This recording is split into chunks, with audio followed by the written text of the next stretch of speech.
오늘 말씀은 이사야 63장 7절부터 14절까지 말씀입니다.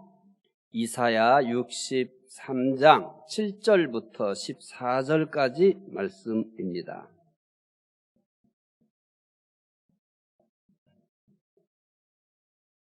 말씀 함께 읽겠습니다. 내가 여호와께서 우리에게 베푸신 그 모든 자비와 그의 찬송을 말하며 그의 사랑을 따라 그의 많은 자비를 따라 이스라엘 집에 베푸신 큰 은총을 말하리라. 그가 말씀하시되 그들은 실로 나의 백성이요 거짓을 행하지 아니하는 자녀라 하시고 그들의 구원자가 되사 그들의 모든 환난에 동참하사 자기 앞의 사자로 하여금 그들을 구원하시며 그의 사랑과 그의 자비로 그들을 구원하시고 옛적 모든 날에 그들을 드시며 안으셨으나 그들이 반역하여 주의 성령을 근심하게 하였으므로 그가 돌이켜 그들의 대적이 되사 친히 그들을 치셨더니 백성이 옛적 모세의 때를 기억하여 이르되 백성과 양떼의 목자를 바다에서 올라오게 하신 이가 이제 어디 계시냐? 그들 가운데 성령을 두신 이가 이제 어디 계시냐? 그의 영광의 팔이 모세의 오른손을 이끄시며 그의 이름을 영원하게 하려 하사 그들 앞에서 물을 갈라지게 하시고 그들을 깊음으로 인도하시되 광야에 있는 말같이 넘어지지 않게 하신 이가 이제 어디 계시냐? 여호와의 영이 그들을 골짜기로 내려가는 가축같이 편히 쉬게 하셨도다. 주께서 이와 같이 주의 백성을 인도하사 이름을 영화롭게 하셨나이다 하였느니라. 아멘. 피터 스카치로 목사님은 뉴욕 퀸즈에 위치한 뉴라이프 펠로우십 교회를 설립한 후 26년간 사역을 했습니다. 1987년 9월 45명의 교인으로 시작한 교회는 6년 만에 영어 예배 출석자가 400명, 스페인어 예배 출석자가 250명에 이를 정도로 성장하였습니다. 그런데 1994년 스페인어 사역자가 아무 상의도 없이 200여 명의 교인을 데리고 나가버렸습니다. 비슷한 시기 아내마저도 교회를 떠나겠다는 충격적 선언을 하였습니다. 스카치로 목사님은 어려운 일이 겹쳐서 한 주간의 휴식을 취했습니다. 한 주간의 휴식은 커다란 변화를 안겨주었습니다. 목회자로 사역하면서 예수 그리스도를 진심으로 사랑하고 그분에 관한 많은 진리를 믿었지만 정서적으로 미숙했던 자신의 모습은 미처 보지 못했음을 깨달았습니다. 영적 성숙과 건강한 정서는 뗄래야 뗄 수 없는 관계임을 깨달았다고 말을 했습니다. 그는 지나치게 업무로 바쁘게 움직이다 보니 정서적 건강함의 중요성을 놓치고 있다고 하였습니다. 대부분의 성도들이 열심히 신앙생활하고 열심히 일하면 아무 문제 없을 것이라고 생각을 합니다. 특히 우리의 신앙에 있어서 종교적 열심을 내기만 하면 아무 문제 없다고 생각을 합니다. 기도 열심히 하고 성경 많이 읽고 말씀 착실히 외우고 또 봉사도 하고 이렇게 종교적 영역에서 성실하게 열심히 하기만 하면 문제가 없으리라고 생각합니다. 그렇게 하면 모든 것이 다 균형이 잡혀서 문제가 없을 것이라고 생각하는 것입니다. 하지만 스카치로 목사님이 자신이 고백한 것처럼 그분 목회자로서 최선을 다했습니다. 하지만 정서적인 부분에 있어서는 심각한 문제가 일어났던 것입니다. 스카치로 목사님은 정서적으로 건강하지 못한 영성을 가진 사람들의 10가지 증상을 소개했습니다. 물론 이와 같은 것은 자기가 직접 경험하면서 깨달은 것을 정리한 것입니다. 건강하지 못한 영성을 가진 사람들의 10가지 증상입니다. 스카치로 목사님이 발표한 겁니다. 첫째, 내 만족을 위해 하나님의 일을 한다. 내 만족을 위해 하나님의 일을 한다. 이거 사실 구분하는 거 쉽지 않습니다. 왜냐하면 하나님의 일을 하도 내 만족이 없으면 흔들리게 되고 결국 포기하는 일이 많거든요. 그런데 스카치로 목사님은 건강하지 못한 영성을 가진 사람 10가지 증상 중에 첫 번째가 뭐냐면 내 만족을 위해 하나님의 일을 한다. 두 번째, 분노, 슬픔, 두려움의 감정은 즉시 억누른다. 굉장히 성숙하다고 보죠. 우리는 분노와 슬픔, 두려움 이런 것들을 잘 억누르고 우리 스스로가 잘 그것을 누르고 있으면 영적으로라든지 이런 부분에 대단하다고 생각합니다. 그런데 우리가 영적인 부분에 있어서 대단하다고 생각하는지 모르지만 그러나 사실 우리 정서는 심각한 파괴를 당하고 있는 겁니다. 세 번째, 음악, 미술, 기쁨 같은 욕구는 왠지 사치라고 생각한다. 경건하게 살려고 하면은 이런 것들을 멀리하고 오직 찬송, 오직 기도, 오직 예배, 오직 성경, 오직 봉사. 이렇게 생각하는 사람들이 있긴 합니다. 사실 그 사이비 집단에 속한 사람들은 이 종교적 영역에 아예 전체를 바치는 사람들이에요. 그러면 이 사람들의 정서적인 부분에 있어서 심각한 문제가 생기는 겁니다. 그래서 정상적인 사회생활을 하기 어려워요. 또 정상적으로 사람들과의 관계를 갖기가 어려워요. 그런데 그런 것이 단순히 사이비 집단에서만 노출되고 있는 게 아닙니다. 기독교인들도 사실 이 종교적인 영역에서만 열심히 잘하면 굉장히 성숙하다고 생각하는데 종교적 열심이 곧 성숙을 담보하지는 않습니다.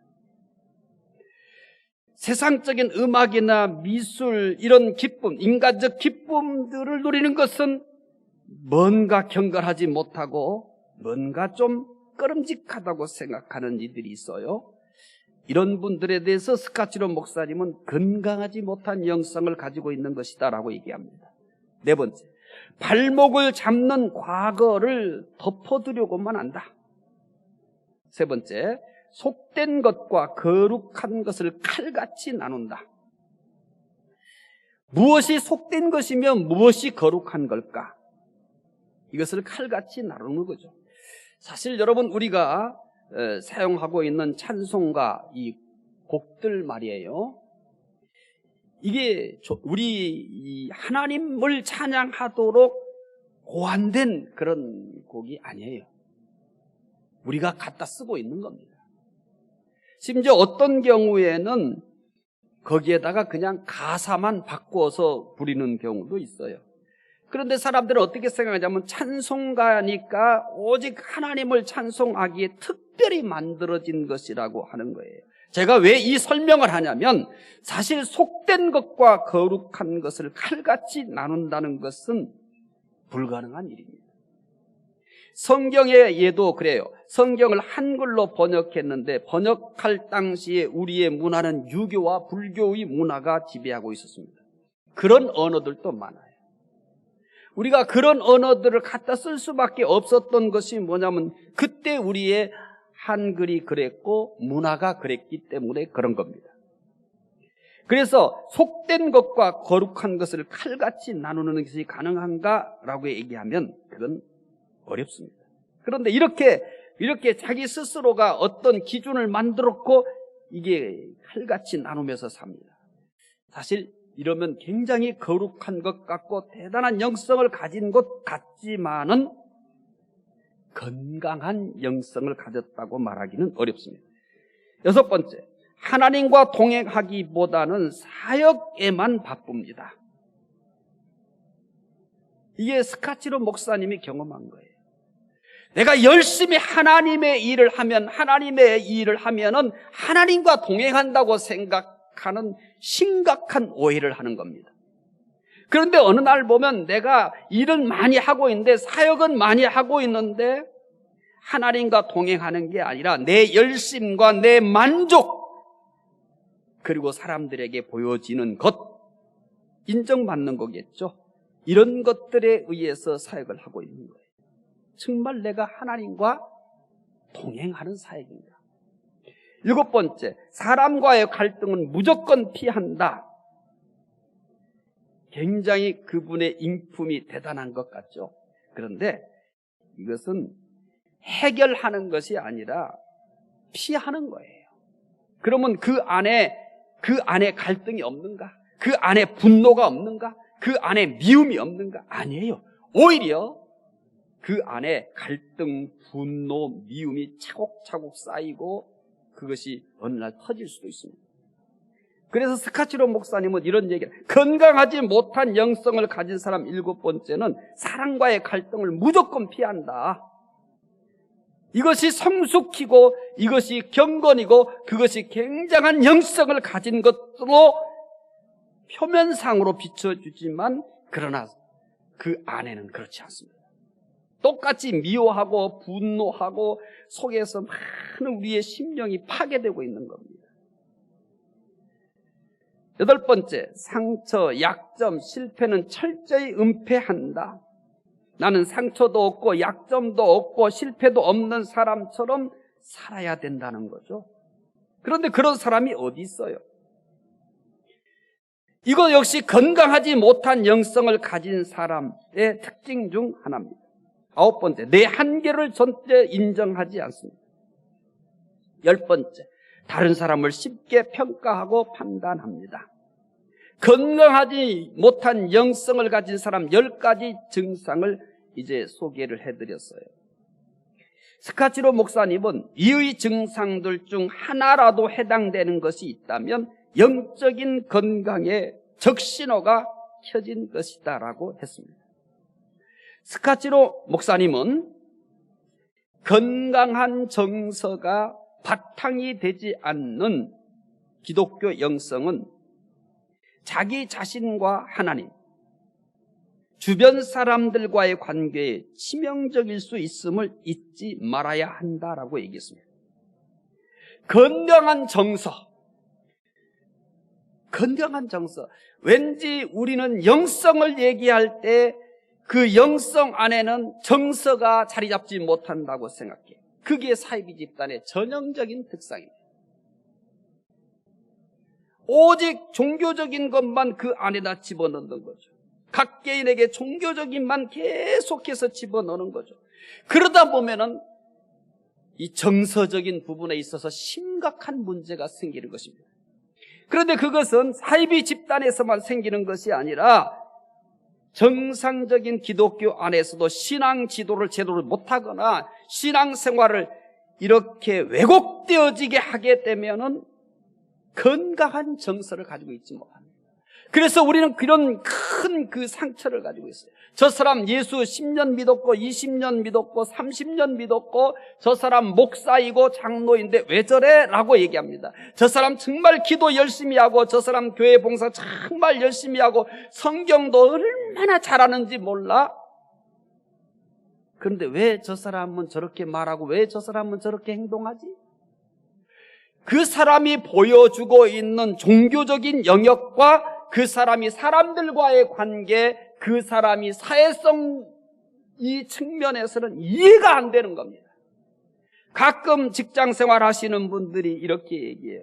자기 직장인에서 장로님이라는 사람이 제일 인기가 없고 제일 정말 사람들이 힘들게 한다고. 왜 그런 일이 벌어지냐라고 얘기한다면 종교적인 영역을 열심히 하면 그게 곧 건강한 영성이라고 생각하기 때문입니다. 그게 곧 신앙의 아주 성숙한 모습이라고 생각하기 때문입니다. 이런 부분에 있어서 스카치로 목사님은 아니다 하면서 자기의 경험을 바탕으로 얘기를 한 것입니다. 건강한 영성에는 반드시 건강한 정서가 바탕이 되어 있습니다. 건강한 영성을 가진 사람일수록 오히려 정서적으로도 건강하게 되어 있는 것입니다. 그런데 오늘 우리는 이런 부분, 건강한 정서에 대해서는 우리가 외면해버리고 영성, 충만함, 은혜, 경건, 이걸 강조한 것이 오늘 우리들의 참 비틀어진 자상인 겁니다. 근데 거기에는 분명히 건강한 정서가 자리 잡았어야 되는 거예요. 그러지 못하기 때문에 장로라고 하는 사람이 사장이고 장로라는 사람이 또 이 직장에서 고위직에 있는데 제일 힘들게 하는 사람이라고, 사람들이 제일 그 사람 싫어한다고. 왜 그럴까요? 종교적인 영역에서는 그가 열심히 해서 외부로부터 비춰지는 것이 그럴듯해서 인정을 받아서 장로가 되고 목사가 됐는지 몰라요. 하지만 그는 건강한 정서를 가지고 있지 못한 겁니다. 오늘 중부가족 여러분, 영성에 대해서만 이야기를 듣고 경건에 대해서만 이야기를 듣고 종교적인 영역에서 기도해야 되고 또 성경 열심히 읽어야 되고 성경 써야 되고 또 봉사해야 되고 예배 드려야 되고 기도해야 되고 이렇게만 한다면 우리는 자동적으로 건강한 영성이 된다고 생각하는 거예요. 그런데 우리는 너무나 중요한 하나를 잃어버리고 산 겁니다. 이것이 없었기 때문에 종교적으로는 대단한데, 그런데 이렇게 사회에서 커다란 문제를 일으키고 교회 안에서도 대부분이 열심인 사람들이 갈등을 빚고 교회 안에서도 대부분 신앙생활 그런 대로 잘한다는 사람들이 문제를 일으키는 것이 대부분입니다. 왜 그러냐면은 이들에게는 종교적 영역에서 모든 것 열심히 하면 다 된다고 생각했는데 거기에는 건강한 정서가 자리하고 있지 못하기 때문입니다. 스카치로 목사님은 정서적인 건강을 회복하기 위해서 반드시 필요한 게 있어요. 여러 가지가 있는데 그가 경험상 한 가지를 제안했어요. 건강한 이 정서적인 건강한 정서적인 건강을 회복하기 위해서 이분이 제안한 한 가지가 뭐였냐면 안식입니다. 오늘 본문에서 이사야는 하나님께서 이스라엘을 애굽에서 인도하신 과거 사실을 말합니다. 그러면서 현재라고 하는 문제 앞에서 이스라엘 백성들은 이제 어디 계시냐? 11절에서 이제 어디 계시냐? 반복합니다. 또 13절에서도 이제 어디 계시냐? 이렇게 묻습니다. 하나님께서 분명히 이전에 과거에 이렇게 역사하셨는데 그분 이제 어디 계시냔 말이에요. 그분 어디 계시냐? 이게 11절에서 묻는 질문이에요. 이제 어디 계시냐? 이제 어디 계시냐? 13절에서도 이렇게 묻는 거예요. 이제 어디 계시냐라고 하는 물음입니다. 이 물음에 대해서 14절 이렇게 대답합니다. 나 여기 있어 이렇게 대답하지 않아요. 14절에 여호와의 영이 그들을 골짜기로 내려가는 가축같이 편히 쉬게 하셨다. 주께서 이와 같이 주의 백성을 인도하사 이름을 영화롭게 하셨나이다 하였느니라. 11절에 현실적인 면에서 이 신학이 없는 이들이, 하나님을 멀리한 이들이 이제 어디 계시냐? 이 현실을 보면서 이제 어디 계시냐? 13절에서도 이제 어디 계시냐 이렇게 끝나잖아요. 이 물음에 대해서 하나님이 대답한 것은 나 여기 있다 라고 하면 끝나는 거 아니겠습니까? 아주 간단한 거 아닙니까? 아주 명료한 것 아니겠습니까? 이제 어디 계시냐, 이제 어디 계시냐, 이제 어디 계시냐고 하는 이 물음에 대해서 우리는 어떤 답이 정답입니까? 그 정답은 간단해요. 나 여기 있다. 이게 정답 아닙니까? 그런데 하나님은 우리가 생각하는 정답으로 대답하지 않는다는 사실입니다. 그러면 하나님은 사람들이 하나님을 멀리하고 죄를 짓고 그래서 그들의 현실이 참 막막해졌는데 이제 어디 계시냐? 이제 어디 계시냐? 이제 어디 계시냐? 이렇게 물으니까 하나님은 14절에서 이렇게 대답한 거예요. 여호와 양이 그들을 골짜기로 내려가는 가축같이 편히 쉬게 하셨다. 하나님이 뭘 하셨다고 말합니까? 그들이 이제 어디 계시냐, 이제 어디 계시냐, 이제 어디 계시냐 라고 하니까 하나님의 대답은 여호와의 영이 그들을 골짜기로 내려가는 가축같이 편히 쉬게 하셨다. 이스라엘을 쉬게 하시는 하나님이에요. 쉼을 잃어버리고 그들은 파탄에 이르렀습니다. 근데 그들을 향해서 여호와의 영이 그들을 골짜기로 내려가는 가축같이 편히 쉬게 하십니다. 내가 어디 있냐고? 내가 어디 있냐고? 여호와의 영이 그들을 골짜기로 내려가는 가축같이 편히 쉬게 하십니다. 하나님의 영이 이스라엘을 골짜기로 내려가는 가축같이 편히 쉬게 하셨다고 합니다. 애굽에서 고통을 받을 때 그들을 해방시키고 가나안으로 인도할 때의 내용입니다. 이스라엘 백성들을 가나안으로 인도할 때 가장 중요한 내용 중에 하나가 있어요. 그들을 가나안으로 인도할 때 하나님께서 수시로 사용했던 중요한 단어가 뭔지 아세요? 가나안은 하나님께서 이스라엘에게 안식을 주기 위한 겁니다. 하나님을 섬기게 하기 위한 것인데, 그런데 그 중요한 것에 뭐가 있냐면 안식을 주기 위한 겁니다.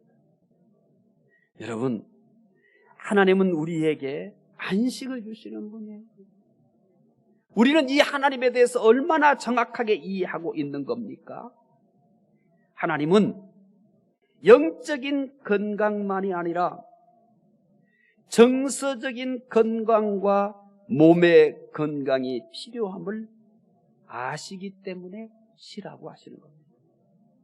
쉬게 하시는 하나님의 철저한 계획은 안식일, 안식년, 신년, 여기에서 분명하게 나타납니다. 더 이상 다른 설명을 보탤 필요가 없이 하나님 그의 백성들을 어떻게 하고 싶어 하는가 쉬게 하시고 싶은 거예요. 그래서 안식일을 주신 거예요. 그리고 안식년을 주신 거예요. 그리고 신년을 주신 거예요. 우리는 충분히 안식일 하나만 가지고도 하나님은 그의 백성들을 쉬게 하시고 싶어 하시는구나 라고 하는 것을 읽을 수가 있는 겁니다. 그런데 안식년을 또 만들었어요.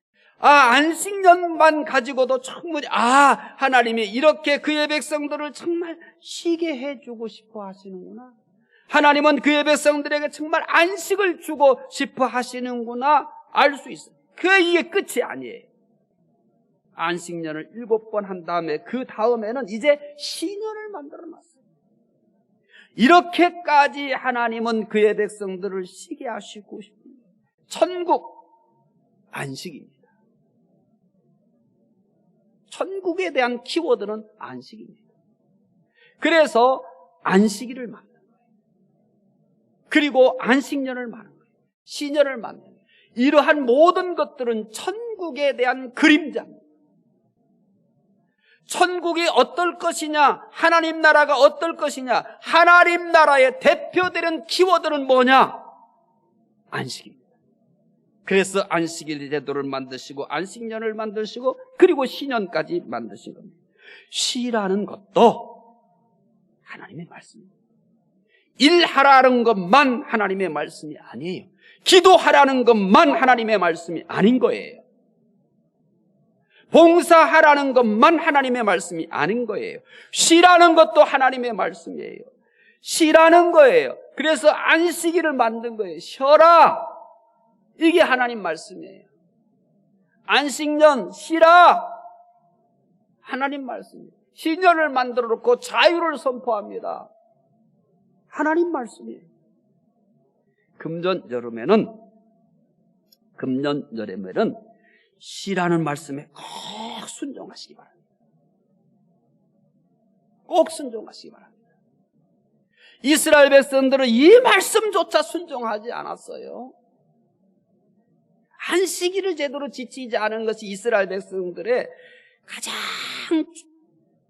근본적인 죄 중에 하나예요. 하나님을 버리는 순간 뭣도 함께 버리냐면 안식일을 버리는 겁니다. 그래서 선지자들이 계속해서 안식일, 그들의 신앙을 회복할 때 반드시 첫 번째로 들고 나오는 것이 뭐냐면 안식일을 지키라라고 하는 것입니다. 그 안식일이 무거운 짐입니까? 그 안식일이 종교적인 엄청난 지기 어려운 짐이었습니까? 아닙니다, 여러분. 사람들이 그렇게 만든 거예요. 쉬라는데 제대로 쉬지 않는 거예요. 쉬라는데 그게 왜 무거운 짐인 겁니까? 쉬라는데 그것이 왜 짐이 되냔 말이에요.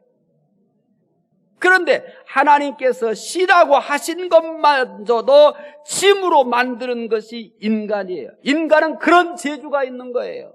이렇게 하나님께서 우리에게 복을 주시고 이렇게 배려를 하시는데 이 배려하시고 우리에게 복을 주신 것까지도 짐으로 만들어 버릴 정도로 인간은 사악한 것입니다. 사탄은 어마어마하게 악한 존재입니다. 왜? 이렇게 하나님께서 우리를 쉬라고 한 것마저도 짐으로 만들어버리고 질 수 없는 어마어마한 것으로 만들어버리고 결국 안식일마저도 내팽개쳐버린 것입니다. 생각해 보세요. 정신을 차리고 한번 생각해 보세요. 안식일이 짐입니까? 감당하기 어려운 짐입니까? 쉬면서 하나님을 섬기라는 것이 어떻게 짐입니까? 특혜고 혜택이죠. 금년 여름에는 쉬라는 말씀 꼭 순종하시기 바랍니다. 금년 여름에는요, 좋은 책도 읽고 음악도 듣고 영화도 보고 드라이브도 하고 맛있는 것도 먹고 여행도 하는 등 멋지게 쉬시길 바랍니다. 은혜는 종교적인 것만을 통해서 받는 것이 아닙니다. 우리는 그렇게 경직되어지게 훈련이 되어 있어요. 은혜는 종교적인 것만을 통해서 받는 것처럼 그렇게 경직되어 있어요. 사랑하는 중부가족 여러분, 저는 여러분들에게 수차에 걸쳐서 이 말씀을 했어요. 해배를 거니면서도 거기서 받을 수 있는 은혜가 있다. 성경을 읽으면서 받을 수 있는 은혜도 있지만 때로는 오솔길을 걸으면서 거기서 받을 수 있는 은혜도 있는 겁니다. 때로는 음악을 들으면서도 하나님께서 그 음악을 통해서 우리에게 충분히 은혜 주실 수가 있는 겁니다. 때로는 영화를 보면서, 때로는 드라이브를 하면서, 때로는 그림을 보면서도 얼마든지 하나님은 우리들을 간섭하시면서 은혜를 주시는 겁니다. 하나님은 종교적 영역에만 갇혀 있는 분이 아니에요. 우리가 종교적 영역에 갇혀 있는 것이지 하나님이 종교적 영역에 갇혀 있는 게 아니에요. 우리가 우리 스스로를 종교의 영역에다 가둬놓은 거예요. 종교라는 감옥에다가 가둬놓은 거예요. 하나님은 그 종교적 영역과 종교적 감옥에 갇혀 계시는 분이 아니에요. 바닷가에도 계세요. 저 산에도 계세요. 여러분이 홀로 이 음악을 감상할 때 거기에도 계시는 거예요. 물론 저는 종교적인 영역을 통해서 은혜를 받으셔야 됩니다. 그런데 종교적인 영역을 통해서 받아야 되는 은혜가 어마어마하게 큽니다. 제가 이것을 가볍게 여기거나 이것을 우습게 보는 게 아니에요. 제가 목사인데 여러분 이것을 우습게 보거나 가볍게 보겠습니까? 우리가 너무나 여기에 경직되게 종교라는 감옥에 갇혀 있지는 않는가라고 하는 것이 걱정이 되어서 드리는 말씀인 겁니다. 우리는 종교적인 영역이 기본인 거예요. 기본인 거예요. 그러니까 이것은 부정할 수도 없고 이것을 가볍게 여길 수도 없는 거예요. 그러나 종교적인 영역과 종교적인 틀에만 갇혀서 거기에서만 은혜를 받을 수 있는 것처럼 하는 것은 잘못되어지고 왜곡되어진 것입니다. 쉼이라는 것을 통해서 받을 수 있는 은혜가 있어요. 그러니까 하나님께서 일주일에 한 번씩 쉬라고 안식일을 만들어 놓고 안식년을 만들어 놓고 신년을 만들어 놓은 거 아니겠습니까?